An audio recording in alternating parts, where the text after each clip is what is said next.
मुंबई एक ऐसा शहर जहां रात कभी पूरी तरह नहीं होती, जहां लाखों लोग हर दिन लोकल ट्रेनों में सफर करते हैं और हर स्टेशन पर हजारों कहानियां जन्म लेती हैं। लेकिन जुलाई 2025 की एक बरसाती रात चर्चगेट से नाला सुपारा जाने वाली एक लोकल ट्रेन में जो हुआ, उसने पूरे शहर को हिला दिया। उस रात किसी को अंदाजा नहीं था कि फर्स्ट क्लास का एक साधारण सा डिब्बा कुछ ही मिनटों में एक चलता फिरता क्राइम सीन बन जाएगा। रात के 10:42 बाहर आसमान में काले बादलों का साम्राज्य था। बारिश लगातार हो रही थी। हवा इतनी तेज थी कि लोकल ट्रेन के खुले दरवाजों से पानी सीधे अंदर घुस रहा था। ट्रेन अपने तय रास्ते पर दौड़ रही थी, लेकिन उसी ट्रेन में मौजूद था एक ऐसा शख्स जो कुछ ही देर बाद किसी की जिंदगी का आखिरी अध्याय लिखने वाला था, और किसी को इसका जरा भी एहसास नहीं था। फर्स्ट क्लास डिब्बे में बैठा था 22 वर्षीय मयंक रमेश लोहा, एक साधारण युवक, सपनों से भरा हुआ। हाल ही में उसने अपनी पढ़ाई पूरी की थी, एक निजी कंपनी में नौकरी करता था, परिवार के लिए कुछ बड़ा करने की चाह रखता था। उसके घर वाले उस रात उसके लौटने का इंतजार कर रहे थे, लेकिन उन्हें नहीं पता था कि जिस बेटे के लिए दरवाजा खुला रखा गया है, वह अब कभी वापस नहीं आएगा। ट्रेन आगे बढ़ रही थी। बारिश का पानी यात्रियों को परेशान कर रहा था। तभी मयंक की नजर दरवाजे के पास खड़े एक युवक पर गई। उसका नाम था रोशन सुवर्णा।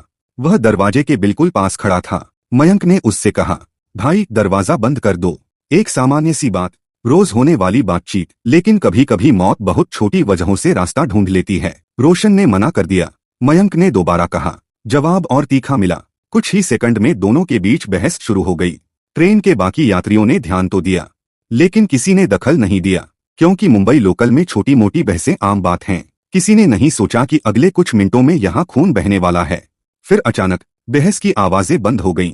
कुछ यात्रियों ने देखा कि रोशन का चेहरा गुस्से से लाल हो चुका था। उसकी आंखों में एक अजीब सी बेचैनी थी, जैसे वह खुद पर नियंत्रण खो चुका हो। और फिर उसने धीरे धीरे अपना हाथ जेब की तरफ बढ़ाया। उस पल किसी को समझ नहीं आया कि वह क्या करने वाला है, लेकिन अगले ही सेकंड एक चमक दिखाई दी। बारिश की रोशनी में चमकती हुई एक धार, एक चाकू। इसके बाद जो हुआ, उसने पूरे डिब्बे को खामोश कर दिया। एक तेज वार, फिर चीख, फिर अफरातफरी, और फिर फर्श पर गिरता हुआ मयंक। उसके कपड़े खून से भीग चुके थे। उसकी आंखों में डर था, सवाल था, और शायद यह यकीन भी नहीं था कि सिर्फ एक दरवाजे को लेकर शुरू हुई बहस उसकी जिंदगी खत्म कर देगी। लेकिन इस कहानी का सबसे रहस्यमय हिस्सा अब शुरू होने वाला था। वारदात के तुरंत बाद आरोपी गायब नहीं हुआ। प्रत्यक्षदर्शियों के मुताबिक वह कुछ सेकंड तक वहीं खड़ा रहा, बिल्कुल शांत, जैसे कुछ हुआ ही न हो, जैसे वह किसी और दुनिया में खो गया हो। फिर उसने डिब्बे में मौजूद लोगों की तरफ देखा और अचानक दरवाजे की ओर बढ़ गया। रात के 11:04 ट्रेन बोरीवली स्टेशन के करीब पहुंच रही थी। प्लेटफॉर्म दिखाई देने लगा था, लेकिन ट्रेन अभी पूरी तरह रुकी नहीं थी। तभी रोशन ने एक ऐसा कदम उठाया जिसने जांच को और भी रहस्यमय बना दिया। वह चलती ट्रेन से कूद गया। अंधेरी रात, तेज बारिश, सैकड़ों लोग, और कुछ ही सेकंड में वह भीड़ में गायब हो गया, जैसे धरती निगल गई हो।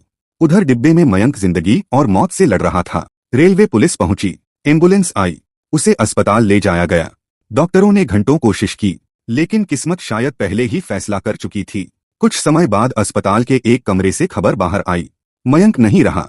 अब मुंबई पुलिस के सामने सिर्फ एक सवाल था, आखिर रोशन सुवर्णा है कहाँ? क्या वह शहर छोड़ चुका था?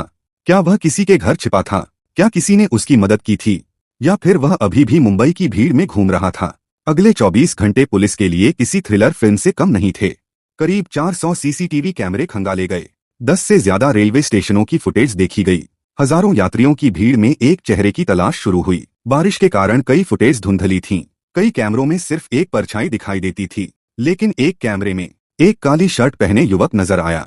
फिर दूसरे कैमरे में भी, फिर तीसरे में, जैसे कोई भूत शहर की गलियों में घूम रहा हो। हर नई फुटेज पुलिस को उसके थोड़ा और करीब ले जा रही थी, लेकिन वह हर बार हाथ से फिसल जाता। जांच अधिकारी भी हैरान थे। आखिरकार अगले दिन दोपहर में सूचना मिली। टीमें तुरंत सक्रिय हुईं, और फिर कुर्ला के एक इलाके से रोशन सुवर्णा को गिरफ्तार कर लिया गया। आरोपी पकड़ा जा चुका था। केस लगभग सुलझ चुका था, लेकिन कुछ सवाल आज भी हवा में तैरते हैं। क्या यह सिर्फ गुस्से का मामला था, या आरोपी पहले से हथियार लेकर किसी मौके की तलाश में था? क्या एक मामूली बहस सचमुच कुछ सेकंड में हत्या में बदल सकती है? या उस रात उस डिब्बे में मौजूद लोग अभी भी पूरी सच्चाई नहीं जानते? मुंबई लोकल आज भी उसी रफ्तार से दौड़ती है।